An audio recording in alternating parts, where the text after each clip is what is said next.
Hello, everyone. Welcome to this last in our series of MS 101 webinars. Sorry, we've had a few technical difficulties. So I just want to check and confirm with my MS Society people that I'm being heard and seen loud and clear before I go on. Good to go, Shelley. Thank you. Okay, again, welcome everyone. And this is the last in our series of MS 101 webinars. Thank you very much for joining us today. My name's Shelley James, and I'm an ambassador with the MS Society, and I'm very happy to be moderating today's webinar. We have a few housekeeping notes before we start. So as we begin, please make sure that both your microphone and your video are muted. There will be designated time at the end for questions, and we'll do our best to get to all of them. But depending on time, we may not be able to answer every question. And please note that any questions pertaining to specific personal situations can't be answered in this venue, and we recommend for those that you contact your healthcare professionals. You can type any questions that you have into the Zoom meeting chat box, which you can open using the icon that's at the bottom of your screen. I'd also like to let everyone know that MS Navigator Patty Milnthorpe is present today, and she can answer any general MS questions or MS Society questions at the end of our webinar. Today's webinar is being recorded for future viewing, and I'd like to assure you that no participant names or identifying information will be displayed. And a reminder that the MS Society doesn't approve, endorse, or recommend any specific product or therapy, but we do provide information to assist individuals with making their own decisions. For today's webinar, we're fortunate to have two speakers who will be providing personal perspectives with important and practical information. Michelle Srdanovic is a registered clinical counselor with a master's degree in counseling psychology from Simon Fraser University. She works as a therapist in private counseling practice in New Westminster, and she provides clinical supervision to graduate students and other therapists. Michelle was diagnosed with MS in September 2013 and considers herself on a lifelong journey to make meaning out of her diagnosis. Michelle's presentation is Making Sense of a New Diagnosis. We also have Gabrielle Veto, and she's a member of the MS Society of Canada, BC and Yukon Division Council, and a part of the executive for the MS Ambassador Program. She's been a dedicated volunteer with the MS Society in many capacities since her own diagnosis in 1996. Gabrielle will be sharing her story with you. Our speakers are going to present consecutively, and there will be time at the end for you to ask any questions that you might have. Michelle Srdanovic is going to be our first presenter, so I'm going to go ahead and turn the mic over to her. Okay, good morning, everybody, and thank you very much, Shelley. I'm just going to upload my presentation here, so I will be organized in just a moment. And there we go. And I'm hoping that that is visible to everybody. Maybe if I could just maybe just get some feedback, Shelley, that that's actually visible. Oh, good. I've got a nice thumbs up. Thank you so much, Gab. Good. With, of course, a little bit of a start with technical difficulties. We, of course, want to make sure that everything's working on this end this morning. So I'm really pleased to be here. I'm always honored to be able to present with the MS Society. I've been doing this for a little while in person. Doing this by video is new on this end, so I'm used to having a little bit more conversation back and forth.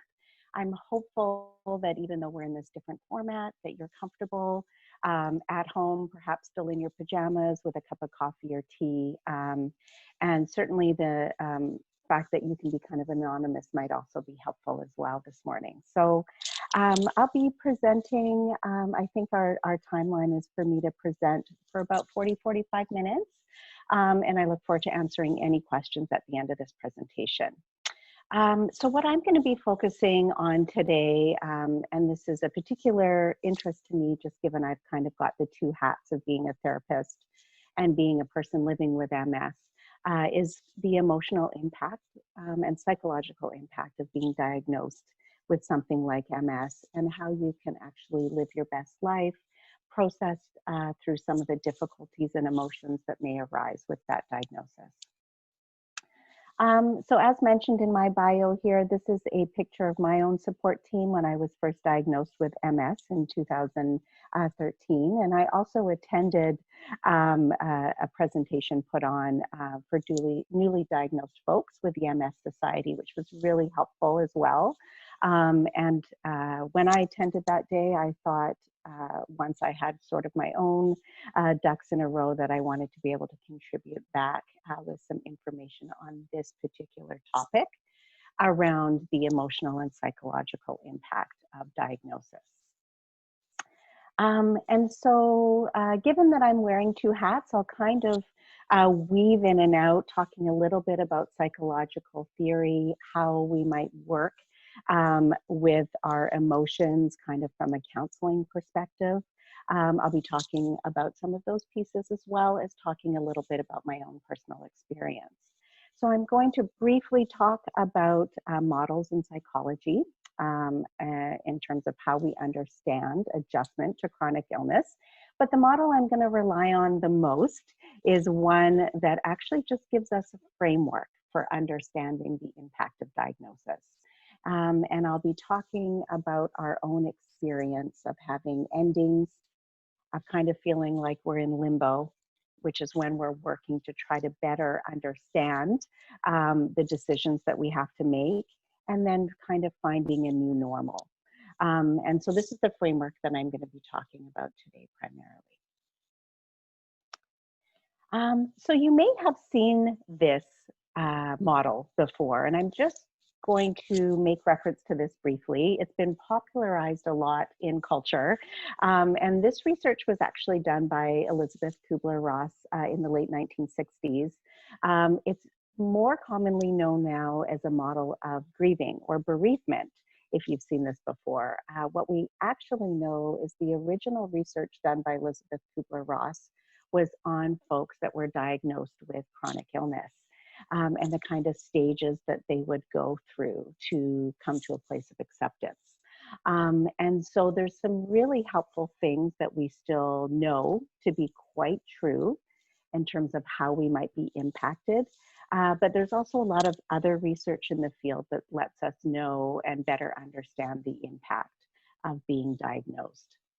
So the two pieces I'm going to just highlight from this model is the initial feeling that you may have all had as well, of feeling some sense of shock or denial, disbelief when you were given the news about your diagnosis. And this actually really also holds true even for people that were kind of expecting or even hoping that they would get some clarity with a diagnosis.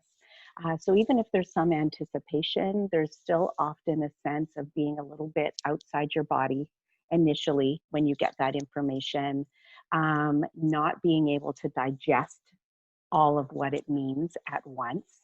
So this is actually a really healthy stage to be in, that sort of shock and disbelief, because it takes our nervous system a little while to adjust to something this big and this impactful.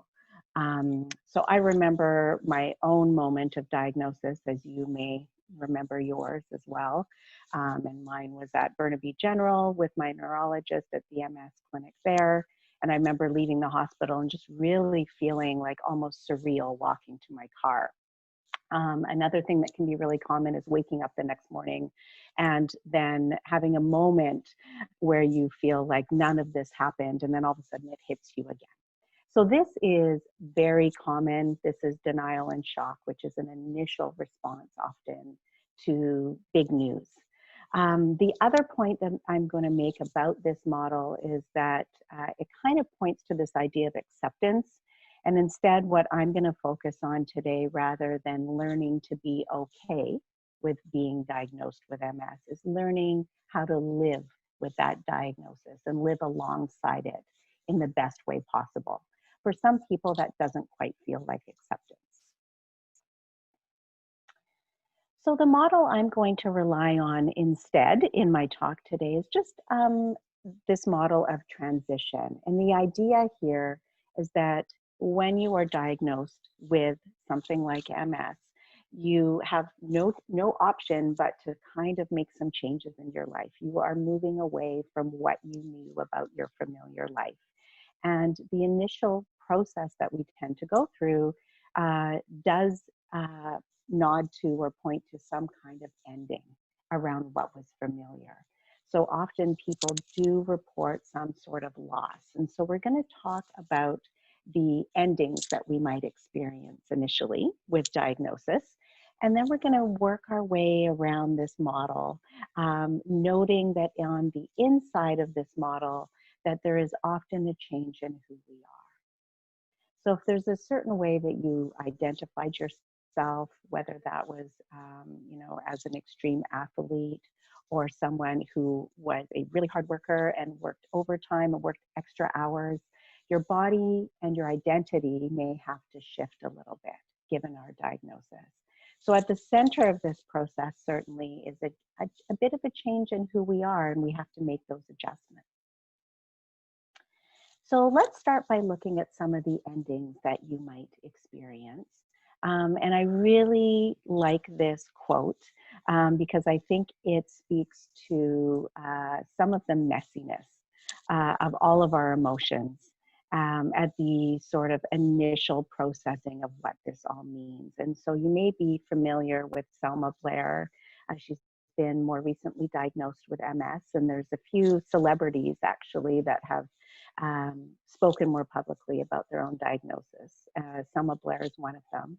And so here she's talking about the tears, and they were not actually tears of panic, but they were tears of knowing that I now had to give in to a body that had lost control, okay? And there's some relief in that. And so in this moment of diagnosis, the question that she's answering here was, what came up for you, or what emotions came up for you when you were initially diagnosed? And so you can see that she's experiencing panic and a loss of control, and at the very same time, some relief. So if we have a look at this, these words may resonate with you, and I know certainly I hear this from people that I've worked with in my own clinical practice. This was true for me and continues to be true for me, but this experience of sometimes being on an emotional roller coaster. And so I have put a few labels up here of different emotions that are common when we are starting to process the diagnosis. Once that shock and denial kind of wears off, we start to feel the impact of this. There may be a sense of determination, of feeling like I'm gonna beat this, I'm gonna live my best life. There might be some worry around what this means for your future. And all of the not knowing and the unknown that comes with something kind of unpredictable. There might be some relief and some sense of having your symptoms legitimized with an actual name. And you might have thought that all of these symptoms together didn't make sense until you got this diagnosis. There might be some anger, some sadness, a sense of loss around maybe some of the experiences that won't be the same for you. So I name all of these just so that we can normalize them, just so we can understand that they can all coexist together, and that it's kind of complicated, and that there can be some ups and downs, and some of the emotions might feel better than others. So that is the focus on what you might feel. And I want to talk a little bit more depth today also about how to work with all of these emotions, so that you can feel that you can have a little more stabilization on that roller coaster. So regardless of what you're feeling, we know that if we tend to feel emotions or upset or distress that feels kind of big and overwhelming, we often want to get rid of that feeling. So I'm going to talk a little bit about First of all, it's normal to have an experience of more intense emotions and a bigger range. That's the roller coaster. And what we actually want to do, rather than try to push down those less good feeling emotions, is we want to try to actually listen to them a little bit because they can give us information.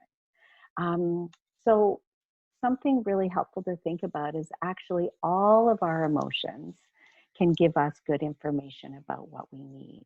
And we're actually kind of adapted neurobiologically to experience negative emotions because that's what's actually kept us safe.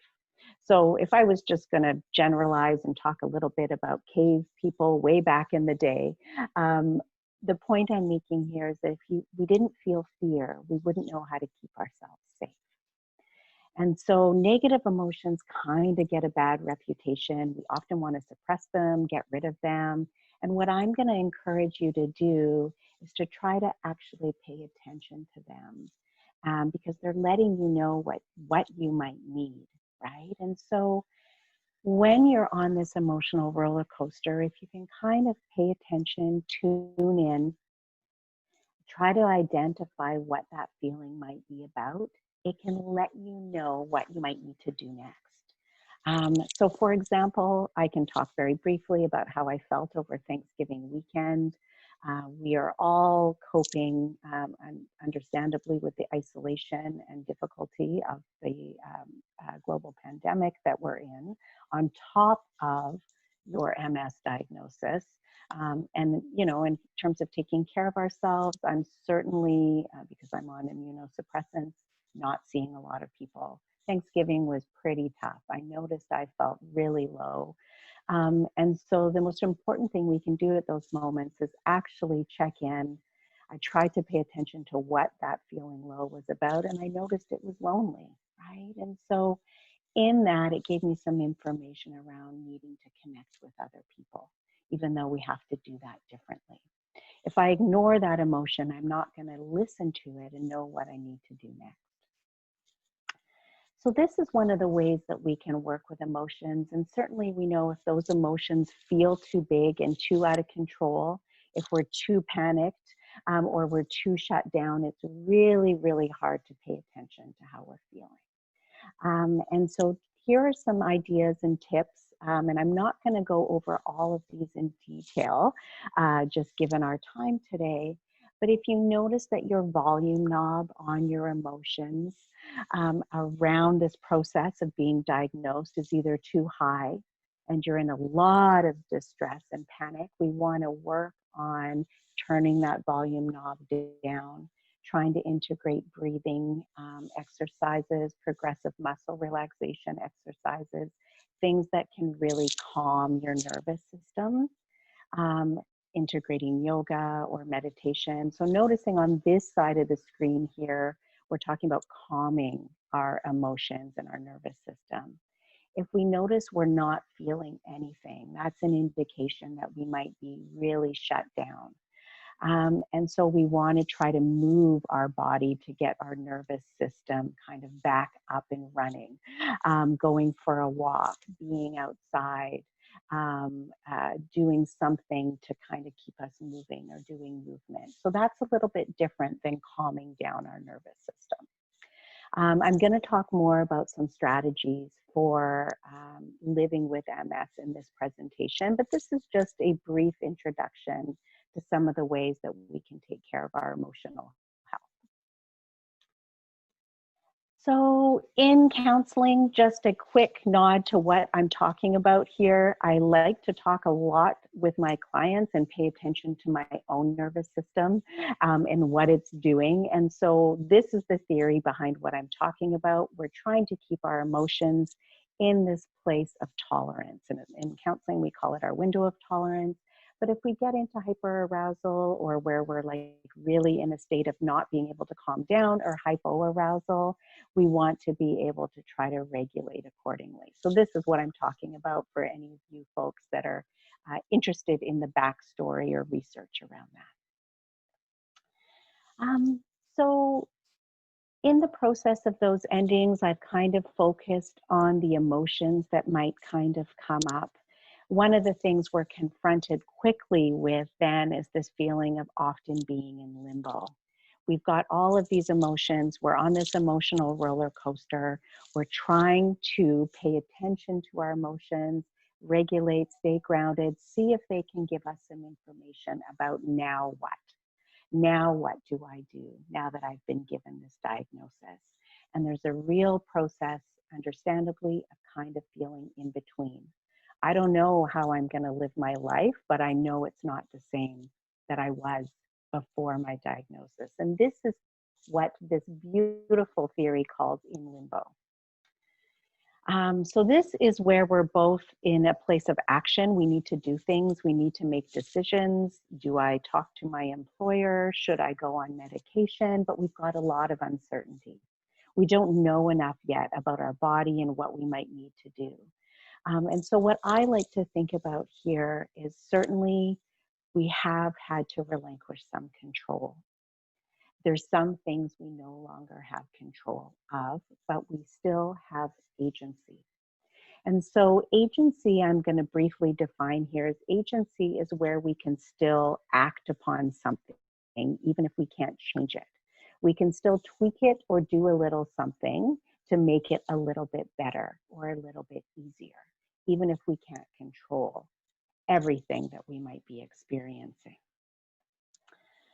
So one of the things that I recommend, and I have done this several times when I notice that I'm moving through some sort of process of ending.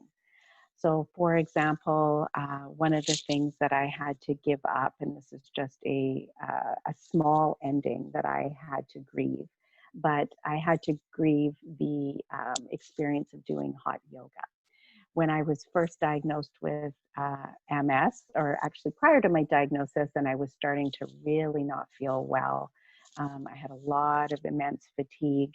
I thought maybe I was just stressed. And so I actually increased my attendance at hot yoga. For any of you that can't tolerate heat, you can probably imagine what a poor decision that was. I'm almost laughing at the memory of how that probably just really flared up my symptoms. But I thought I was dealing with stress and just being fatigued. And so I used to do hot yoga regularly. Obviously, that was something I had to give up when I was diagnosed.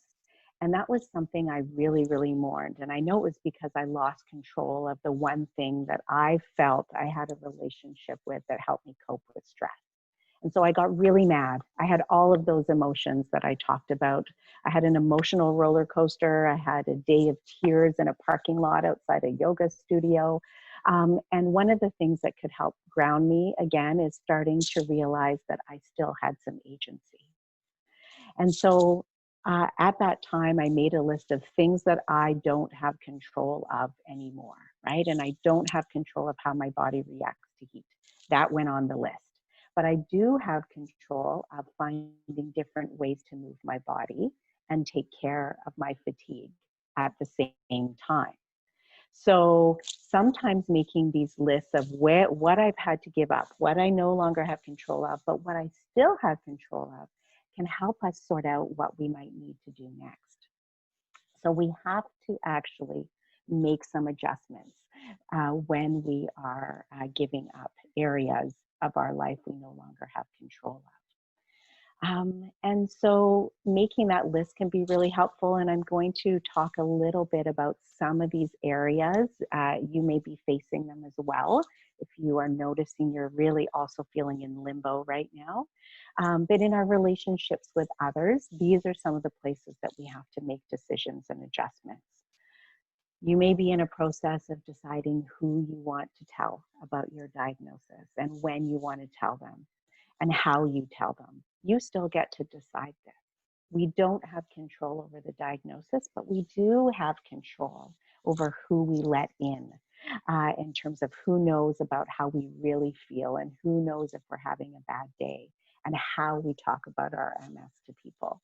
So here's a place where you have agency. And we also want to think about our families and how we talk about our diagnosis to children. And I know I had that process of telling my own daughter. And I really geared up for sharing this news with her. This was in 2013. Quite a long time ago, but I had prepared myself for this really big talk and that she might be really upset. And oh my goodness, it hardly fazed her at that time. So the other thing we can think about is we can't control how people are going to react, but we can always control who we tell. Thinking a little bit about if you want to inform your workplace. This is another place where you have agency. This is your choice around how and when you want to let your employers know, if at all, about your diagnosis. And that may depend on if you need to take some time off and how supportive you feel your workplace is. I know that I informed the counseling agency that I worked at right away, and I did not tell my other employer where I teach. I let them know a little bit later when I was ready to share that information. And so where we have agency here around our relationships with others is we can create our own support team. We can decide who's on the inside and who we don't want to let into this information. And I encourage you to think about both your formal support system and your informal support system, almost as the intention of creating your own team. And so formal supports can include your neurologist, and it can include a physiotherapist, it can include a counselor, it can include any kind of medical or health professionals or any other professionals that you feel would support your best self. Our informal supports are those people in our life that are close to us, that we can trust to show up, that we love and that we feel cared for, and we can choose who those people are. I also encourage you to think about, in supporting your own team, to kind of, if I found this helpful, but for those of you that maybe don't, no problem. But I found it helpful to kind of give myself a little location for all my papers, all my stuff, all my reports. And so that I sort of had almost a little file of information. And that also includes contact information for all the people on my support team. So most importantly, we've talked here about relationships with others. Let's talk about the relationship with yourself. One of the things I encourage you to do, I've talked a little bit about emotions today. I encourage you to do an ongoing assessment of your own mental health. If there's ever a time to reach out to someone who can help you take care of that aspect at any point in your process, it would be now. And thinking a little bit about adding a good fit counselor or psychologist or a life coach or someone who feels like they can help you take care of your mental and emotional health in an ongoing way, even if you don't see them all the time. Right? And so you may see that person when you are struggling a little bit and then decide to take a break. But that's an important aspect to think about, as well as your physical health. Thinking a little bit about adding exercise. We do know that, and I'm not going to talk about the medical side of exercise here. I can't speak to that with my professional hat, but I'm going to talk a little bit about the mental health aspect of exercise. And we know that being outside in nature and getting fresh air and moving your body in any way that you can, that your body is still working with you and feels good to move, can be the most helpful thing for our endorphins and mental health. For some people, that might just be getting off the couch and getting into the shower, or taking a little walk around the block. Anything that you can do to move your body is going to be good for your own relationship with yourself. And what you're kind of noticing then when we're moving our body is that we're often checking in with it to see how it's feeling. Revisiting your work schedule. Having a chronic illness diagnosis really legitimizes any breaks or time or space you might need away from a hectic work schedule. And so giving yourself permission to look at that and do an honest assessment around how it's working for you and where you might tweak it is also going to be really important. looking at your social calendar, my goodness, COVID-19 has taken care of a lot of limitations around that right now. But one of the things that we know is that MS doesn't necessarily allow you to socialize in the same way that you may have socialized before as well. And wanting to make sure that you ask yourself if you've got capacity rather than always responding to obligation. I encourage you to do this as a practice. It's something that I found really helpful, but any kind of daily practice of checking in with yourself, checking in with how your body's feeling, checking in with your emotional and psychological health, whether that's something you do in the morning while you're making coffee or tea, or even in the shower, just doing a little check-in, self-reflect, assess where you're at. And that can be important for kind of tracking your mental and emotional and your physical health as well. And it's a way of staying connected with yourself. So one of the things we know and what we're kind of working towards here using this framework that I'm using today, and my goodness, these are two words that have been used so much right now in our global pandemic, but it's this idea of a new normal. So in this model I'm talking about today, it's referred to as becoming ordinary.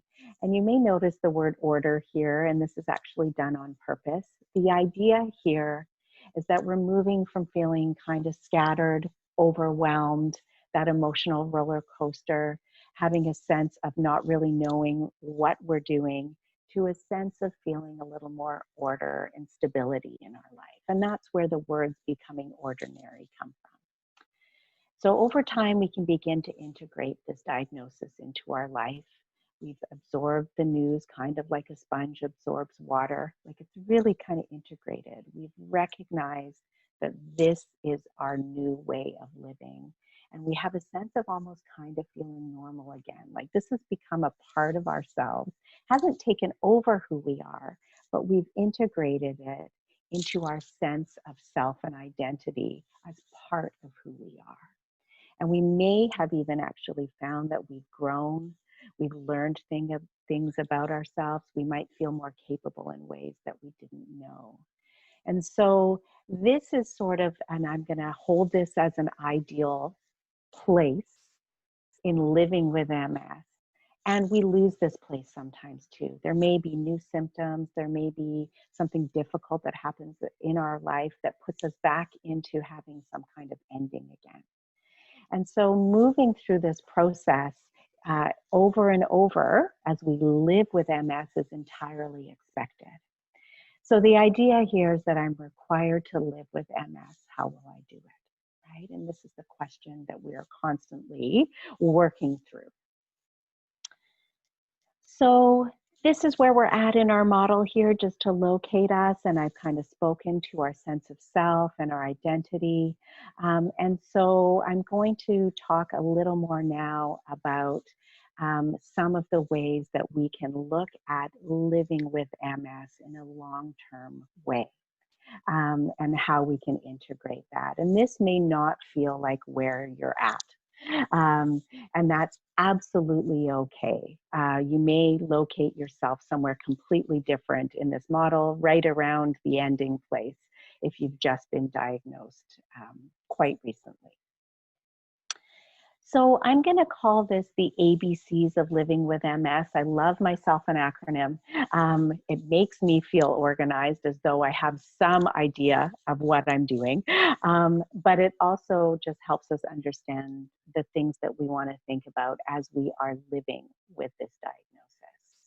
So the A is for this idea of being able to accept unpredictability. Now, as though that were an easy task.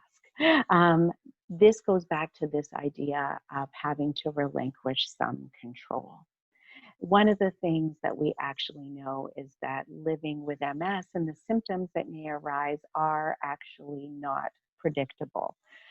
So this idea of being able to embrace or accept that fact, these are some of the ideas that I have around how we can best do that. The first is actually trying to practice this idea of being gentle with ourselves and having some self-compassion.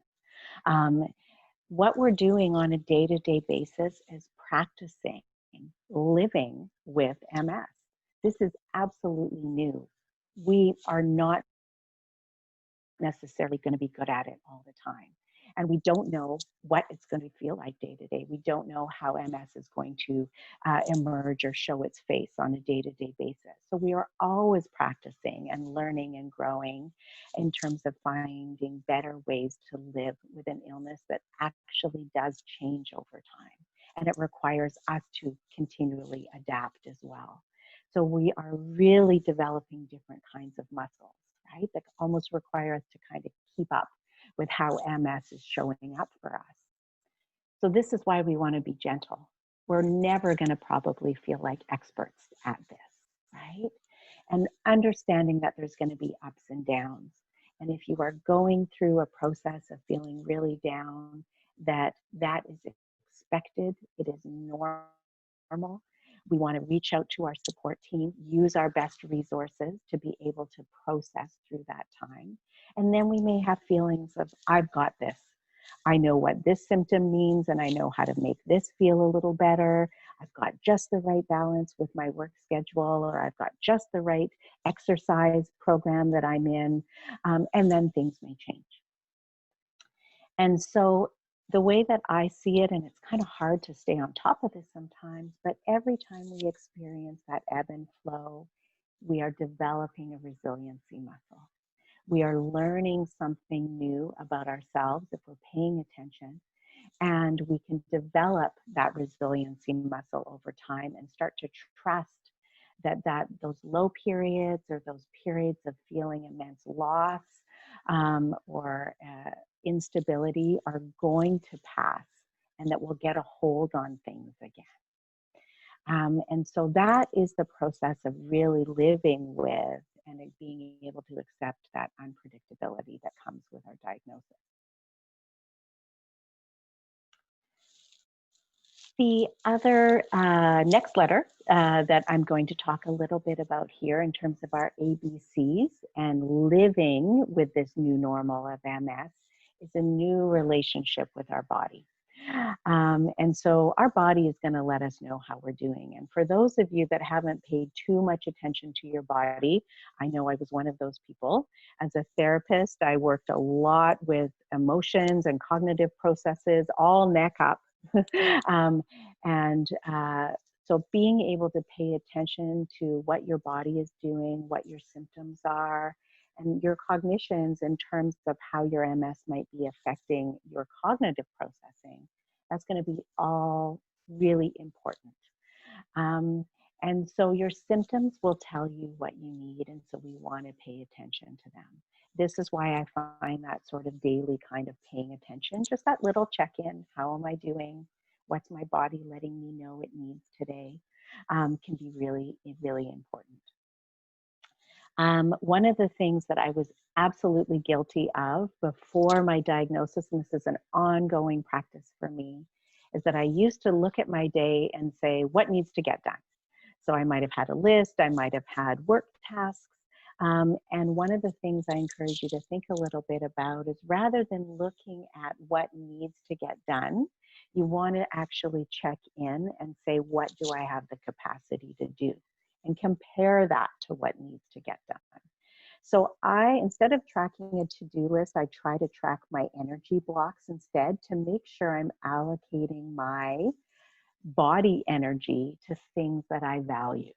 So if I have, 6 blocks of energy one day, and I'm spending 5 of those blocks on work, and yet actually I would say my priority is my family, maybe I need to look at that, right? Energy is now finite. For any of you who worked really hard or pushed through your symptoms, one of the things we know is that your body's going to let you know, hey, we can't do that. And so we want to think about energy blocks and allocating energy to the things you prioritize. Your body's going to let you know how much energy you have. So this is what I'm speaking to here, shifting from a what needs to get done to a what can I actually do mentality. What we notice is then you also feel pretty darn successful, rather than having these ongoing tasks of things that need to get done and feeling like you're never able to get them done. So for some people, this can be helpful, and I'm going to talk a little bit here about some research that was done quite a while ago that helps us understand how tracking symptoms can be really helpful for some people and not so helpful for others. But some people like to actually track their symptoms. When they do that little check-in, they actually like to record what their body or what their MS symptoms might be doing and keep kind of a record to get a little more control, to notice, you know, I might be impacted by weather or I might be impacted in this way. It's kind of like data collection for yourself and your diagnosis. Some people find this really helpful, and the research lets us know that these folks would be called monitors, right? And so monitors are people that cope better with lots of information. And so speaking a little bit to my own experience in my family, I have kind of an interesting plethora of autoimmune disorders in my family, not surprisingly, but both my mom and my stepdad both have lupus, which is another autoimmune disorder, like MS is an autoimmune disorder. And so they cope completely differently with their diagnosis. Same diagnosis. My mom does immense amounts of research around her own wellness. She tracks her symptoms. She has a pretty broad support team. She wants to know everything about lupus, and that helps her cope. My stepdad is a blunter, and so this might also be you, or this might be someone you know as well. Someone who's more of a blunter as a coping strategy is someone who needs just enough information to get by. They actually don't want to know everything that can go wrong. This is not the person who looks at all the side effects on the medication. They actually just want to get the minimal amount of information that they need to keep themselves well, because they find extra information to be distressing. And so what I want to point to is that both of these ways of coping with your diagnosis are okay. And you may actually move between being a monitor or a blunter, but you don't need to cope one way or the other to stay well. So you want to kind of pay attention to what you need for your own coping. And then again, tracking things might be helpful, or it actually may not, depending on how you cope. So just moving towards the end of our presentation, we're on our C in terms of our ABCs for living with MS. I could have a whole presentation just on communication alone, but I'm going to talk a little bit about folks in your life and how to be able to stay connected and live with MS while also feeling like the people that are there to love you, who are also impacted, are on your team. So what we know about MS is that also it's wholeheartedly invisible to others in a lot of ways. Some of the symptoms may be visible, some of them may be completely invisible to the people that love us. And that can be really hard, both for your supports and the people that love you, and for us. And so because MS is invisible in a lot of ways, some of the ways our cognitive processing might be impacted, some of the ways that you may experience fatigue, which we know is not the same as just being tired. It can be so debilitating. Communication is really important so that we can make our experiences more visible to others. And we want to try to find ways to stay connected and let people know what's happening for us, so that we can all adjust accordingly. So if you're one of those people that doesn't talk about what's happening for you, we always have control over who and when and how we do that. But for the people that are close to us, if you're experiencing some pretty debilitating symptoms, we want to try to find ways to communicate that. We want to start to experiment with saying no when we cannot do things, and being able to listen to our limits, set boundaries. We want to learn how to ask for help when we need it. This is a big one. It can be really tricky to do. And we also want to maybe continue to do things ourselves as much as we can, but we might just have to do these things differently. So this is a process of figuring this out. So we can say to our loved ones, I want to try to do that myself, actually, because that's going to make me feel successful, but I might just have to do it differently. I might be more slow. I may not do it in the same way that I used to. We want to think about choosing relationships that are supportive. So I'm going to talk very quickly about a book by Gabor Mate called When the Body Says No. We know that there's some research out here in the field of psychology that reminds us that when we are carrying around trauma or unresolved emotional issues or experiencing a lot of stress in our relationships, that can impact our physical health. We want to think about being diagnosed with MS as a time to really be mindful of doing an inventory of our relationships and setting up maybe different kinds of boundaries with relationships that don't feel supportive. And we can make those choices. And this is a really important time to do that.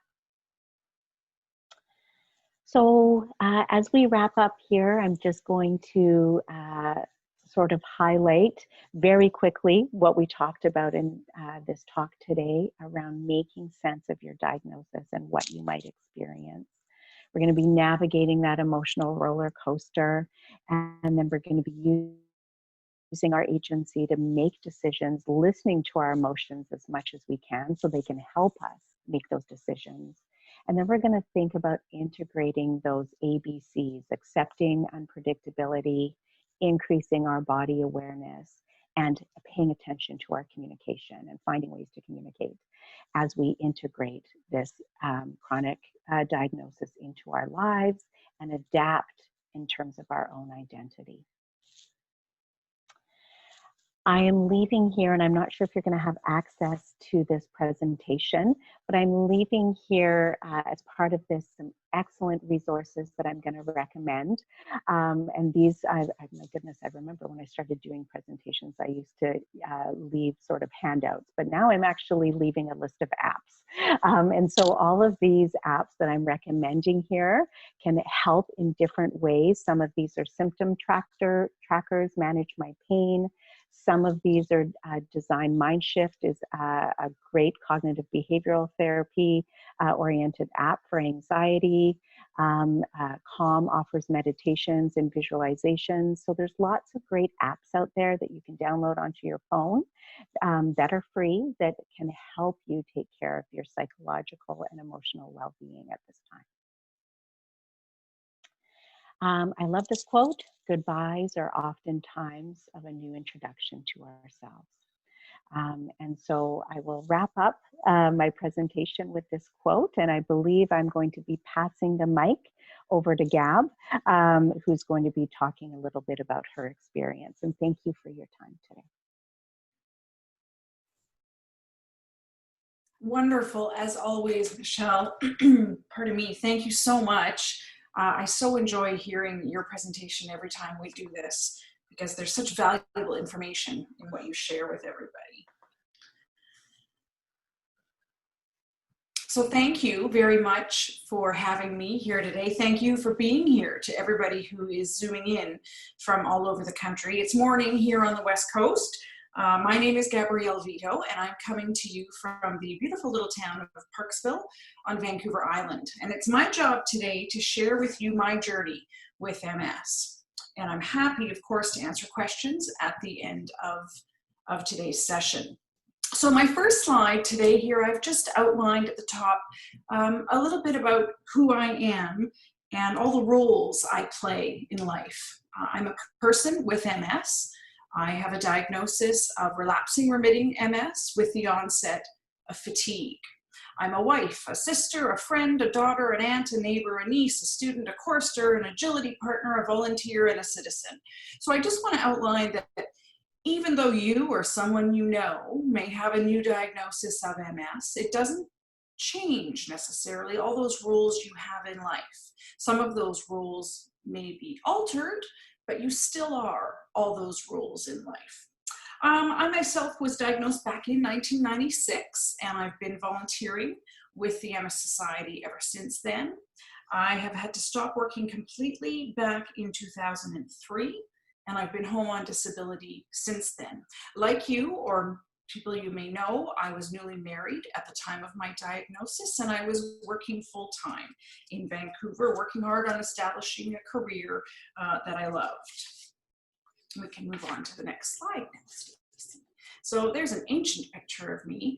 My life was focused at the time in 1996. I was very busy. I had planned out my path. I had ambition. I had goals, the whole 9 yards. And then my health went sideways. I worked in the TV news industry in Vancouver as a reporter. I had no MS in my family, and I really had only a hazy idea of what MS meant, what it was. My MS started with abrupt and massive abdominal pain, and it would hit me in the middle of the night. I lived in the Kitsilano neighborhood of Vancouver at the time, so we were very close to all sorts of, medical hospitals and that sort of thing. So I ended up in emergency 4 times in 1 week, always in the middle of the night. And no one could figure out what the heck was going on with me. Initially, they thought it must be some sort of gastrointestinal issue. So while I was undergoing testing for that, I then had the onset of neurological symptoms. And in my case, it was heat sensitivity. In the shower, I could feel the water hitting me, but when I turned my body to the side, 1/2 of my torso couldn't tell what the temperature of that water was. So back I went to my GP saying, something weird is now happening. And she said, okay, well, that doesn't sound gastrointestinal. That sounds neurological. And that's when I got my referral to a neurologist. Took 3 weeks to get in to see that neurologist, and by the time I could get in to see him, all my abdominal pain was gone, my weird sensory symptoms were gone, but I had lost all the strength in my right leg, and I was dragging it. He put me on a cancellation list for an MRI. I got into that within a week, which in those days even was lightning fast. And he phoned me on the weekend and gave me my diagnosis of MS. So there I am on a Saturday morning on the telephone, hearing the words from my neurologist, you have multiple sclerosis. I had no idea what to do. I really felt like the rug had been ripped out from under me and that my life was going to be like nothing I had ever experienced before, and I did not know what to do. Thank goodness the MS Society was there. So that Monday morning that's where I ended up. I went to my local MS Society office at the time, and I sat down face to face for more than 2 hours chatting to one of their staff people, and they were absolutely excellent. Now, of course, in this day and age, we don't have that exact same experience. You may not have that exact same experience because of COVID and because of the online world we now live in. Remember, back then, the online world was really in its infancy, so we didn't have those options. Now, you may have just lost me, so let me.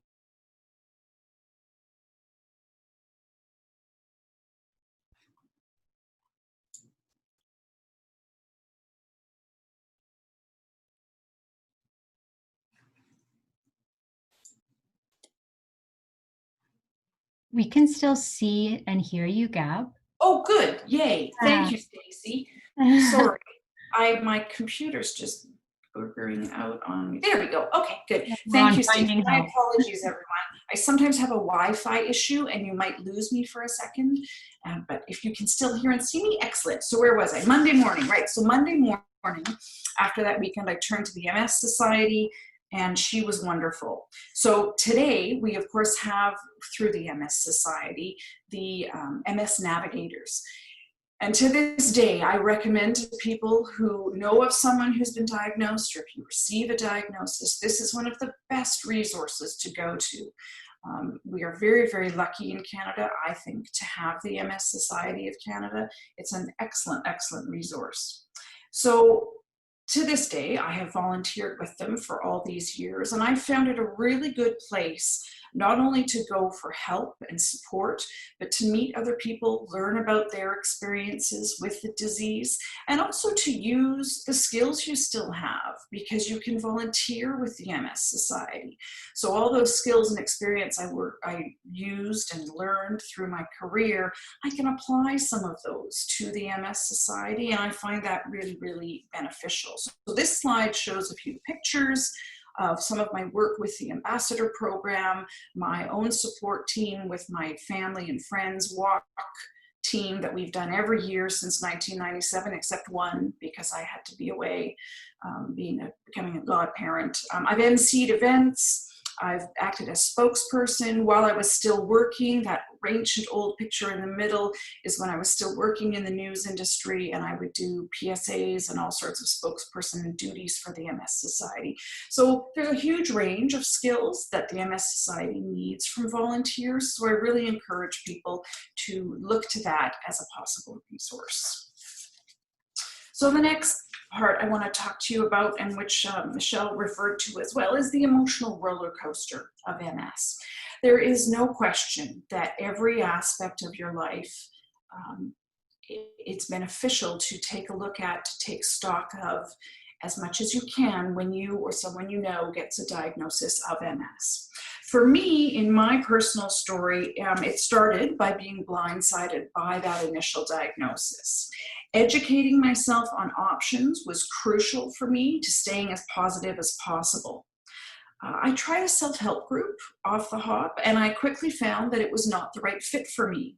I felt very exposed, and I wasn't equipped to listen to people, so I didn't think that I could contribute.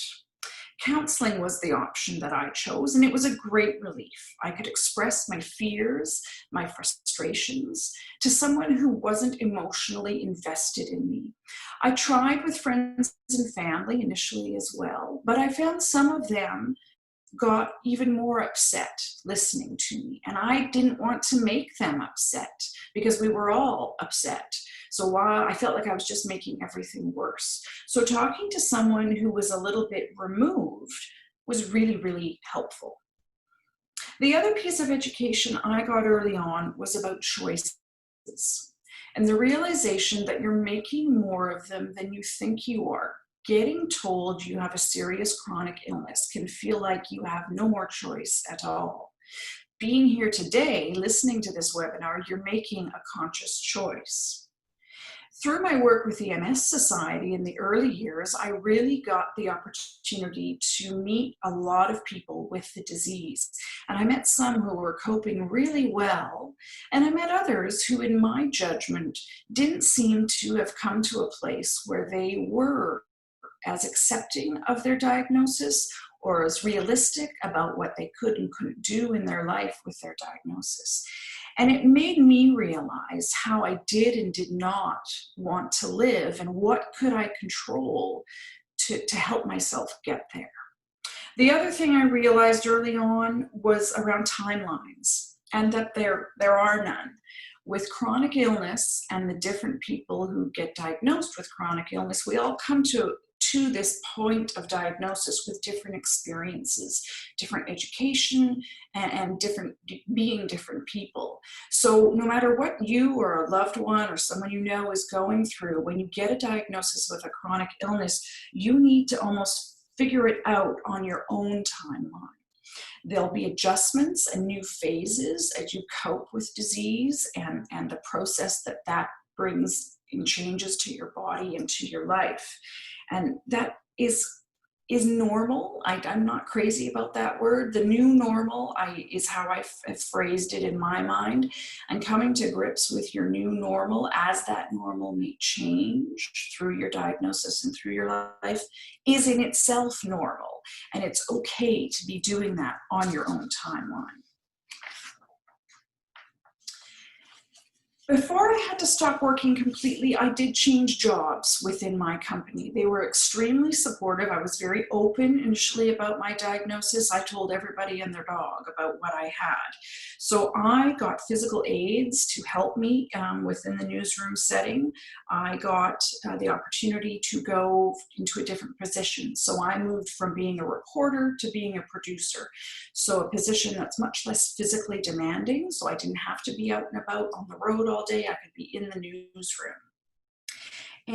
But my expectations of myself, of course, were still very, very high. That was, of course, until my second relapse. So about 6 months after my diagnosis is when I had my second relapse. And that time it was my left arm and my left leg that I lost strength in. This relapse threw me into a much stronger, deeper, more difficult emotional turmoil than my initial diagnosis had. Because it was really the realization for me that this was not a one-time thing that I could get over, heal from, and move on. This was the big smack in the face to me that chronic illness is going to be with me, and I need to make some significant adjustments in learning how to live with it. So over the next 4 years, I would go on to have about 25 relapses. I lost the use of every limb. I had terrible muscle spasms and pain of all sorts. I would have stabbing pains through my chin, through my eyes. The banding that you can feel around your ribs, had it. The lightning feeling up your spine when you move your head, had it. I would have the feeling of hot water rushing down my back. I would have the feeling of spiders crawling over my head, but it felt like all the ends of their legs, their feet, were like little knives. So I had an enormous range of symptoms, which is pretty typical of, or can be typical of MS. Again, dangerous word, typical. I had terrible muscle spasms. Fortunately for me, I was very lucky in that I basically went into remissions every time from having these relapses, and pretty much all of my function has returned. I have a little bit of residual weakness in my left arm and my left leg, but I'm very, very functional. So I'm very, very lucky. I learned that being unrealistic about my demands on my body and my mind made everything worse. And Michelle referred to this as well. I learned that my emotional well-being is influenced by the choices that I make.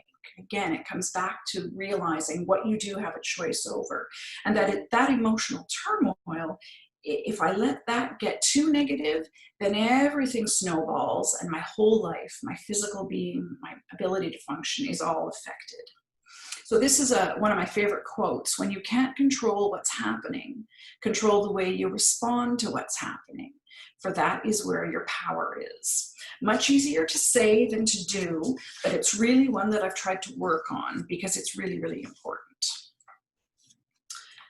So we can move on. There we go. So in the year 2000, I had my most debilitating relapse, and that's when I lost the use of both hands. They call it a useless hand syndrome. It's a very apt description. I could not bathe myself, I couldn't feed myself, I couldn't scratch my nose or brush my teeth.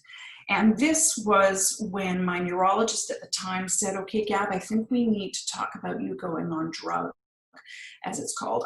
I had really resisted going on any of the disease-modifying therapies. I was very scared of side effects, and I didn't think they had been used on humans for long enough, so I was really, really skeptical. So I had refused to go on any sort of drug in these first 4 years. And then in 2000, I changed my mind, and I did go on drug, and I've been on the same drug ever since. And it's made a huge difference. Yeah, it's made a huge difference, and or my disease went into a benign phase, and or a combination of both. No one can really tell me for sure, and I've stopped worrying about it because does it really, really matter is sort of the way I try to frame it and look at it. So by 2003, I was still working, and I'd achieved some success in my new position as a producer when I started suffering what I thought was a series of relapses very, very close together. I would be able to work for a couple of days and then I'd need a week off. Then I could work for a week, then I needed 3 days off. I would get home from work and sit behind the steering wheel in the car and literally be sort of semi-shaking, trembling. I was so tired before I could get out and walk up to the house. And it wasn't a long walk, but I just couldn't do it until I sat there for 10 minutes or so. This was the onset of my MS fatigue. I wasn't having a series of relapses, but I had the onset of fatigue. And so this was the end of my working life. And this is when I learned about the value of forgiveness. Having to stop work is a big step. There's no question about that. In our culture, we place a huge value on what people do for a living. It's usually one of the first things we chat to people, ask people when we meet them. So all of a sudden I had no living. I felt like I wasn't contributing to my family. I was scared of becoming a burden on people. I was scared of losing the perception of me. Who am I if I don't have a job? So what I did was begin the journey of forgiving myself. And it was a realization. It didn't happen overnight. Again, it took work and it took some time, but it was the realization that who you are is not what you do for a living. And again, I needed help to go through this. I couldn't do it on my own. And I went back to counseling to help my own head get through and try to come to terms with me without a job. So, like I said, I call it finding a new normal, but my life since I had to stop work has really allowed me experiences that I never would have had if I didn't receive a diagnosis of MS, and it allowed me to meet people that I never would have met if I didn't have a diagnosis of MS. So I volunteer when I can, primarily with the MS Society.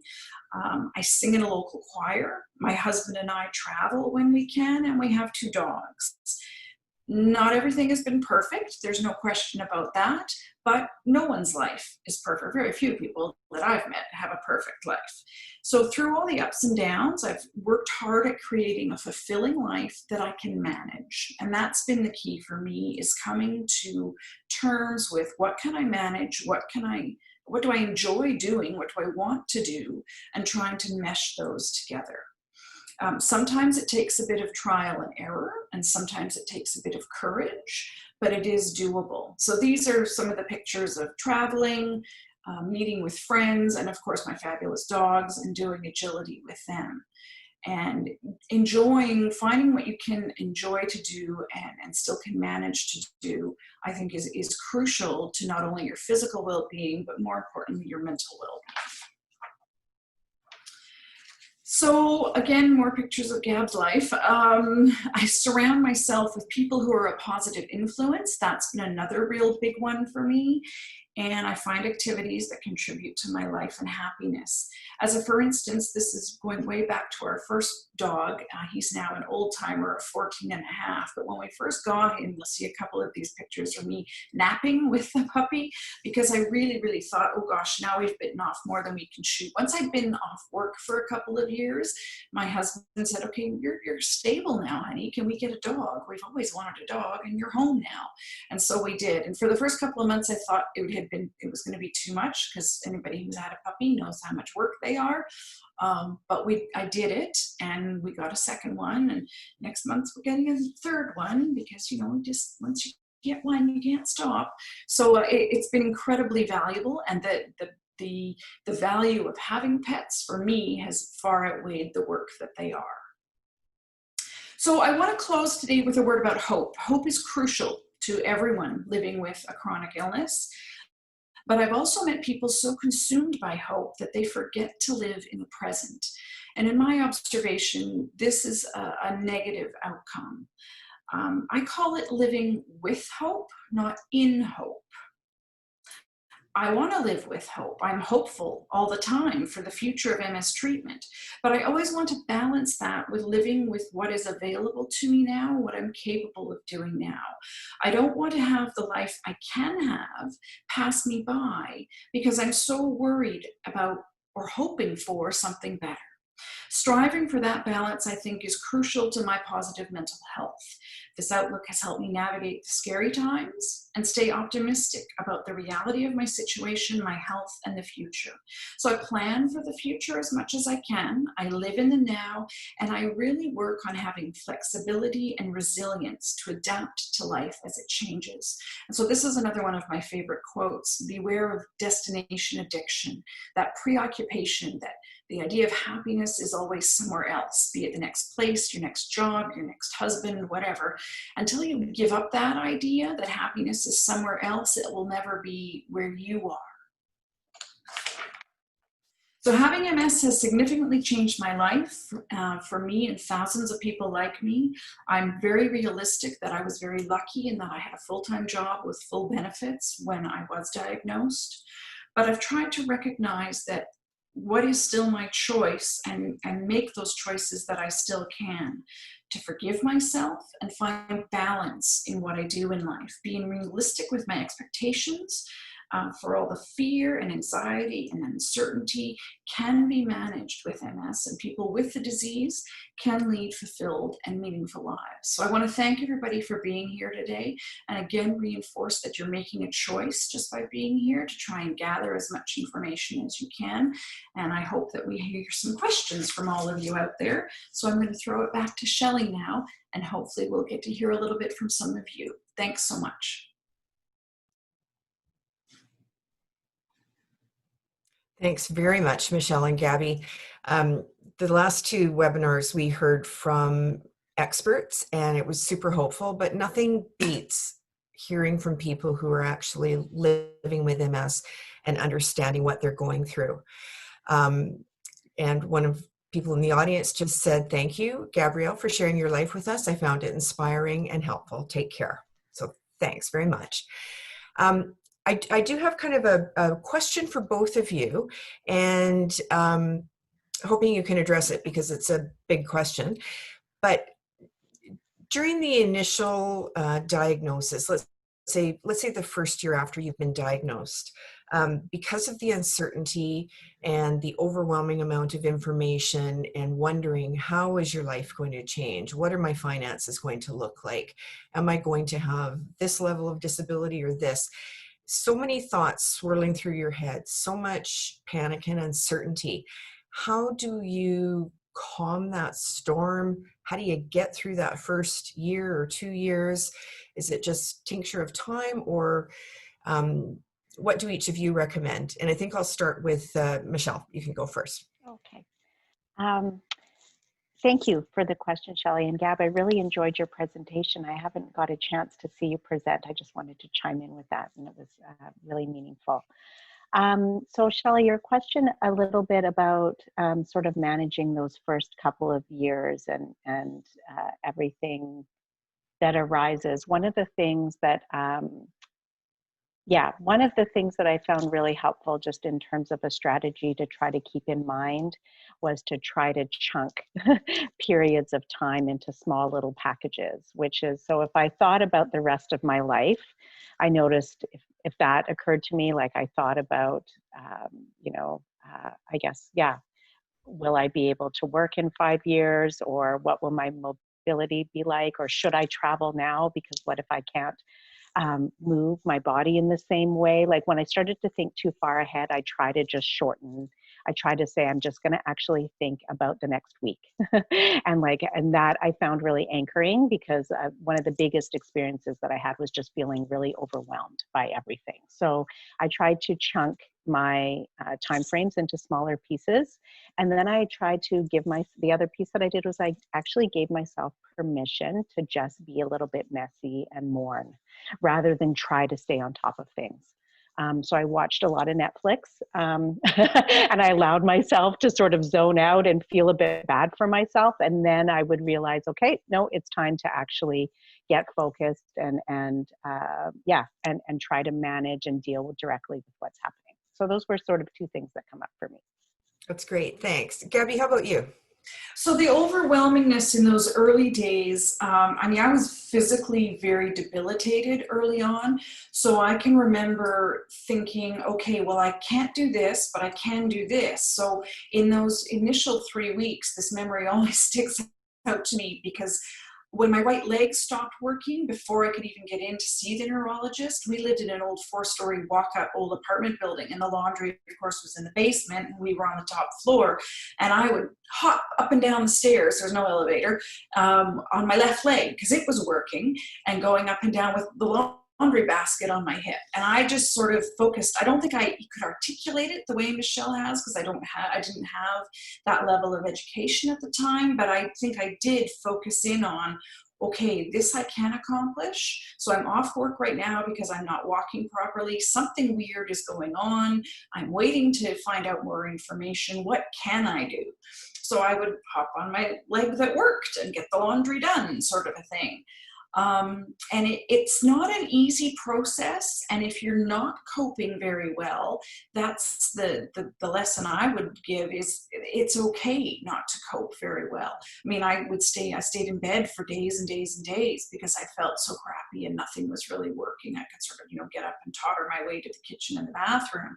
But it's okay not to feel great in the first couple of years, because you are coming to terms with big news. And for me, finding out information was helpful. Being a journalist by training and profession, that was my go-to, was I need to find out more about this because I knew so little about it. So I found that actually helpful, but I know for some people that can feel overwhelming. So finding your way is going to be a different path for different people. Great, thanks. And it's interesting because I think what I heard in common between both of you is that there's a lot of things in your life that are not in your control. Your MS is not in your control. When you have your medical appointments is not in your control. So try and control the things that are. I really like Michelle's suggestion of keeping a medical file. That is in your control. You keep copies of everything. So when you go to the new practitioner, you've got something with you that you can refer to. So thanks very much, both of you, for that. Another question is also for both of you. Do you find that your friends or family treat you differently? And how do you handle that? Gabby, you get to go first this time. Okay. So excellent question. And your relationships with people may change, and the reactions you get from people may be very unexpected. One of the biggest memories for me was in my work situation. Again, I was very open with my diagnosis, so everybody at work knew what I was going through. And I will never forget walking down the hallway one day, and there's a lady from a completely different department. She wasn't in the newsroom, and I knew her, but not very well. And she comes running up to me, envelops me in this huge bear hug, and bursts into tears.